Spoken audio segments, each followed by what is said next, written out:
Para onde será que vai o preço do Bitcoin em 2026? É sobre isso que vamos falar no vídeo de hoje e vamos dar uma olhada aqui no post do Felipe Demartini no x.com, abre aspas.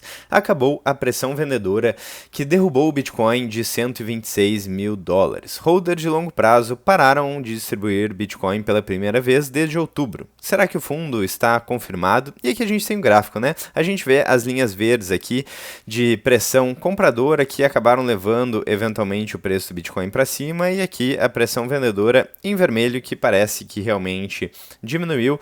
E aqui em outubro foi a última vez que tivemos uma pressão compradora mais forte e o preço chegou na máxima histórica de 126 mil dólares. Preço do Bitcoin em torno dos 95 mil dólares no momento que eu estou gravando esse vídeo e vamos dar uma olhada aqui então, preço do Bitcoin aqui 95,4 mil dólares, em reais 512 mil reais no momento em que eu estou gravando esse vídeo. Bom, o que o post está dizendo então? A mensagem central não é que o fundo está confirmado, é que a mudança de regime no fluxo pode de fato ter começado. E o que causou a queda desde os 126 mil dólares? Uma forte distribuição de holders de longo prazo, oferta contínua entrando no mercado e cada alta era usada como ponto de venda. Isso escapava qualquer tentativa de manutenção. E o que mudou agora? Então, holders de longo prazo pararam de distribuir pela primeira vez desde outubro. Isso aqui é bastante crítico, é um momento importante aí para observar o que vai acontecer e em 2026 estamos aí com uma valorização positiva no preço do Bitcoin. Então a principal fonte de pressão vendedora acabou secando e o mercado deixa de lutar contra a oferta estrutural e qualquer nova abundância e qualquer nova demanda passa a ter um impacto desproporcional no preço. É claro, né, o disclaimer que a gente sempre faz aqui no canal é que isso não é uma dica de investimentos, então feito esse disclaimer, vamos seguir aqui, né? Isso não necessariamente é sinal de topo, né? Geralmente o topo acontece quando existe uma distribuição agressiva e fundos se formam quando a distribuição cessa, né? Então, geralmente, é esse momento onde a distribuição cessou e já passamos por uma correção, o que é exatamente o que acabou de acontecer, pode ser um momento interessante aí para novos aportes. Lembrando, é claro, nada disso é uma dica de investimento se nós não temos como prever o futuro e também vocês não deveriam avaliar somente essa informação e esse indicador, né? Por isso que a gente fala sobre vários indicadores aqui, Fear and Greed Index, a gente fala sobre o Mayer Multiple e outros indicadores e também é importante entender a tese central, né? Mas o vídeo de hoje a gente está abordando especificamente essa força vendedora que parece ter aí reduzido bastante. O contexto aqui importa bastante, então a gente tem ETFs voltando a ter fluxo positivo, a gente já falou sobre a questão da MicroStrategy e para mim aí essa queda pode ser muito explicada justamente pelo fato da possibilidade das Bitcoin Treasury Companies terem sido retiradas de grandes fundos. A gente sabe que isso não vai mais acontecer e desde que a informação de que isso não iria acontecer ficou disponível, então o preço não só do Bitcoin, mas as Bitcoin Treasury Companies voltou a subir. Isso veio junto aí com grandes bancos buscando alternativas aí para competir com a BlackRock, oferecendo soluções financeiras envolvendo Bitcoin. Então, enfim, uma grande coincidência, talvez, mas o fato é que sim, agora o mercado está bastante positivo e o preço voltou a subir. Além disso, então, temos instituições comprando mais do que o Bitcoin que está sendo minerado, falei sobre isso no vídeo passado, baleias voltando a acumular e oferta líquida cada vez menor, né? Então, sem vendedor, o mercado fica sensível à demanda. E sobre fundo confirmado, então, tecnicamente, o fundo só confirma no preço, não no on-chain. Mas o combustível de queda acabou. E o que vem depois não depende mais de parar de cair, depende de quanto capital novo entra. A leitura aqui possível é que o post não está gritando que será lua amanhã, né, para o Bitcoin, novas máximas do dia para a noite, mas que a força que empurrou o Bitcoin para baixo saiu do mercado e daí pode ser uma questão de tempo para as máximas irem se renovando e o hype voltar. E daí provavelmente quando a gente observar aí o varejo entrando com mais força, aí sim pode ser que o preço comece a ficar demasiadamente esticado. A partir daqui, consolidação é normal, volatilidade continua, mas o viés estrutural vira novamente para cima. O mercado não sabe por que quer, ele sabe quando não tem mais quem venda. E é interessante também observar aqui, quando a gente fala de varejo, o Fear and Greed Index, que eu acho que é um indicador excelente aí para analisar o movimento do varejo. Provavelmente quando a gente ver esse indicador chegando mais próximo aqui do 100, nessa zona aqui de verde escuro, então de maior ganância, né? Fear and Greed Index, indicador de medo e ganância no mercado. E quando o mercado estiver ganancioso, aí eu vou estar fazendo vídeos provavelmente aqui falando, cuidado, o mercado está bastante ganancioso, temos liquidez, o preço do Bitcoin vem subindo e o Bitcoin de fato tem um potencial incrível, mas cuidado, porque eu acho mais prudente estar ganancioso quando todo mundo está com medo, não ganancioso, né? Mas estar atento quando todo mundo está com medo e estar aí mais cauteloso quando todo mundo está ganancioso. Além disso, a gente tem o Maior Múltiplo aqui abaixo de 1, o que ainda é interessante. Então, indicadores ainda interessantes aí para o preço do Bitcoin. Aqui também outro indicador que eu gosto bastante, que é o MVRV, que está em 1,68. Então, os indicadores ainda estão relativamente interessantes. Ainda temos aí um momento, aparentemente, de subida de preço até o varejo começar a ficar eufórico, e aí a gente pode tomar um pouco mais de cuidado.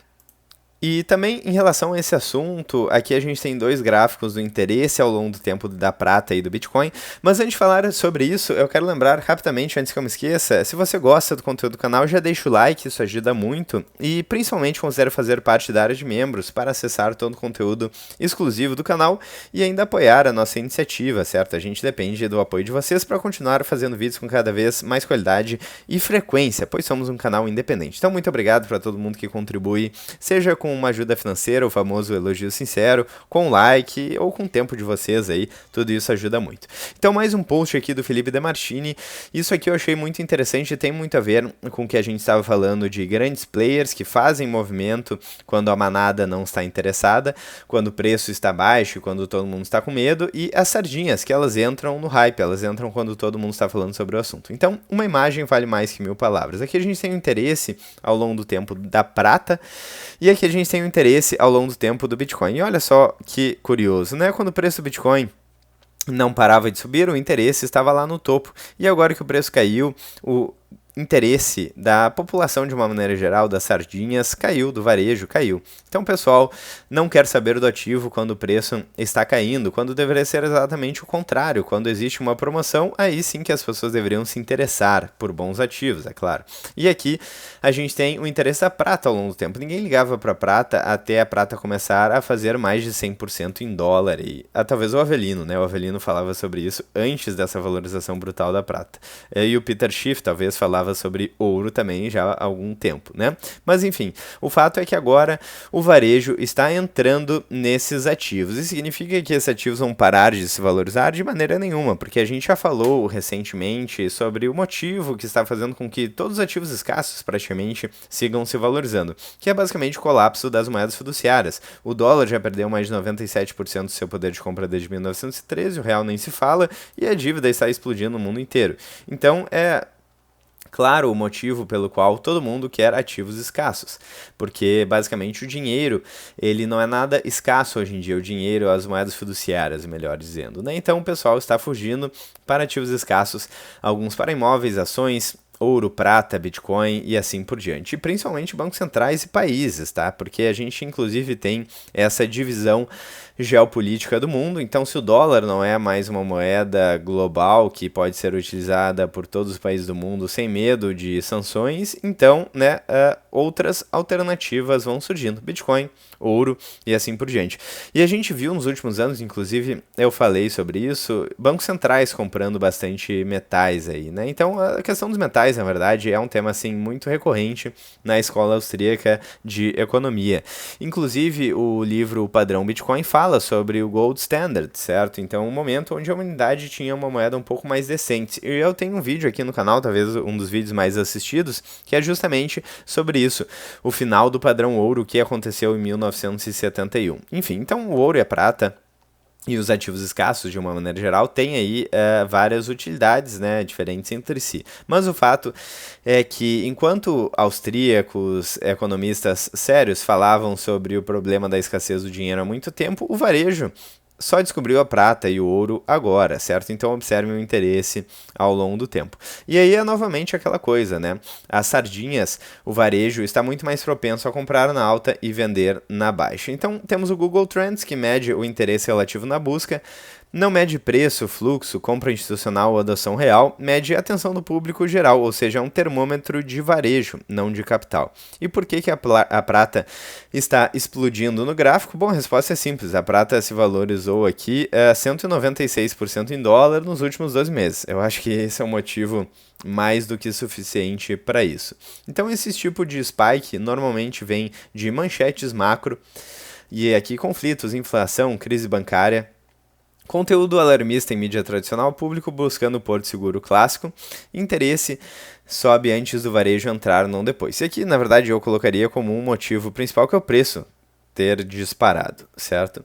E por que o Bitcoin parece morto no interesse? Isso é o ponto mais importante, talvez, porque o Bitcoin não está em narrativa de varejo. Isso é excelente, diga-se de passagem, porque isso faz com que o preço do Bitcoin não seja muito esticado. Não está sendo empurrado para cima pela mídia tradicional, não virou moda, hype ou assunto do momento atualmente, né? Nesse momento especificamente, né? Isso é exatamente o oposto do topo. Historicamente, no topo temos Google Trends ali em 90, 100, fundo. E continuação temos um interesse baixo e lateral. A leitura correta da imagem talvez seja a seguinte. Então, prata vai subir e Bitcoin morreu. Não é o que a imagem diz, não é a leitura correta, bem pelo contrário. Isso aqui apenas mostra que o varejo não está se interessando pelo Bitcoin, mas sim pela prata. Por quê? Porque o varejo sempre chega atrasado, sempre chega depois que o preço já subiu muito. Enquanto isso, temos ETFs comprando Bitcoin, institucionais acumulando satoshis, oferta líquida caindo, long-term holders parando de vender, ou seja, o dinheiro grande age no silêncio e Google Trends grita depois. O erro comum de interpretação é confundir interesse popular com posicionamento de capital. São ciclos diferentes e defasados no tempo. Então, se o Bitcoin estivesse em topo distribuindo para varejo e em euforia, esse gráfico estaria explodindo para cima. Será exatamente o oposto do cenário atual. E o fato dele não estar é sinal de mercado ainda técnico, ciclo institucional em andamento, narrativa ainda não massificada. Em uma frase, quando o Bitcoin voltar a ganhar da prata no Google Trends, provavelmente já estará caro. Por enquanto, o silêncio é parte da tese, não um defeito. Então sim, eu olho para isso daqui e eu fico relativamente feliz. Aí agora é claro que a prata subindo muito de tempo vai acabar talvez diminuindo um pouco a potencial de valorização desses ativos, certo? Então quem comprou há 12 meses atrás comprou muito mais barato. Então se você gostava, se você está gostando de prata a 91 dólares, você provavelmente teria gostado de prata a 30 dólares. Certo? Algum tempo atrás. Da mesma forma, se você gostava do Bitcoin a 126 mil dólares, provavelmente você vai achar ainda melhor o Bitcoin a 94 mil dólares no momento em que eu estou gravando esse vídeo. Então é interessante andar aí no movimento oposto da manada. Muitas vezes parece uma solução, uma alternativa mais prudente, então cuidado aí se você se informa apenas por notícias bombásticas que estão saindo. Estude os fundamentos, procure bons ativos, invista no que você conhece, que eu acho que isso vai, no longo prazo, no médio prazo, trazer mais resultado. Bom, espero que vocês tenham gostado do vídeo. Novamente, deixe o like, fiquem à vontade na seção dos comentários, gosto muito de ver os comentários de vocês. Vou ficando por aqui, um grande abraço e até breve no próximo vídeo do canal, ainda hoje ou amanhã.